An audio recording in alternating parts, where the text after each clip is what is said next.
కూడా ప్రతిపదంలో జిల్లాలో మనకి మిషన్ ప్రయాణాలు ఇప్పటి వరకు 2,489 ఆటో డ్రైవర్స్ ప్రభావితమైన 32,712 కుటుంబాల వారి ఓట్లు చాలా మంది కొట్టుకుపోయి అత్యధిక పేద ఓట్స్ నిర్మాణాన్ని పరీక్షించి ప్రొక్యూర్మెంట్ ఏ విధంగా ఉంది, డబ్బులు ఏ విధంగా పడుతుంది, అవి అట్లాంటి అదేవిధంగా ఇక్కడ హార్టికల్చర్కి సంబంధించి మనం పామ్ ఆయిల్ చేస్తున్నాం.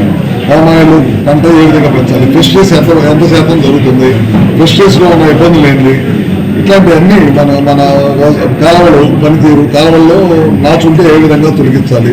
అదేవిధంగా కొన్ని చోట్ల సముద్ర ప్రాంతం తీర ప్రాంతంలో ఉన్న చోట ఎలక్ట్రిసిటీకి సంబంధించి కొన్ని ఇబ్బందులు చెప్పారు. అదేవిధంగా కొత్త సబ్స్టేషన్స్ నిర్మాణం చేపట్టమని కోరుకున్నారు.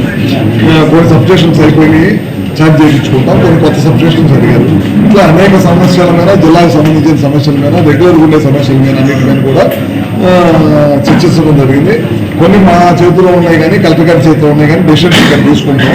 కొన్ని ప్రభుత్వం పై తీసుకుని దృష్టిలో ఉన్నాయి, కిట్ కోర్సెస్ ఉన్నాయి, వేగవంతంగా పనిచేయట్లేదన్నారు. వాటికైనా సరైన కలెక్టర్ గారు మీటింగ్ పెట్టి చేయమని చెప్పాము.